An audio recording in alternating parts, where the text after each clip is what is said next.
ki dee laaj mu ne boo defee rapport ñaata jour ngay toog ëmb. mën na bañ a mat sax jour mën nga def rapport tey fécondation am tey ëmb bi tàmbali.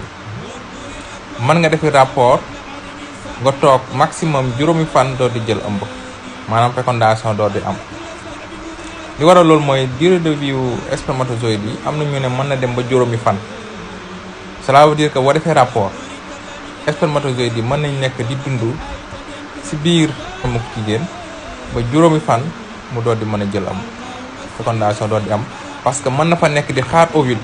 laal kër yi partager commenter positif. ki dee laaj mu ne est-ce que planning baax na planning képp ku leen wax ne baaxul mu ngi leen di nax est-ce que xam ngeen ne am na planning yoo xam ne dañ koy jëfandikoo pour def traitement kyste wala traitement dystrophie ovarienne waaw.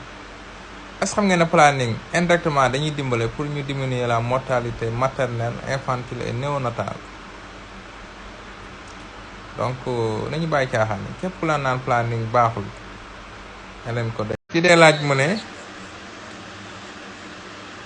soo amee doom soo gisu règle mën ngaa ëmb su fekkente ne dangaa am doom di nàmpal bu normal 8 à 12 tétés par jour wala saa su xale bi laaje weer bi nga jox ko mu nàmp su boobaa boo gisu règle dañuy njortu ne am nga efficacité de planning pendant 6 mois maanaam sa planning da lay garantir ne doo am pendant 6 mois.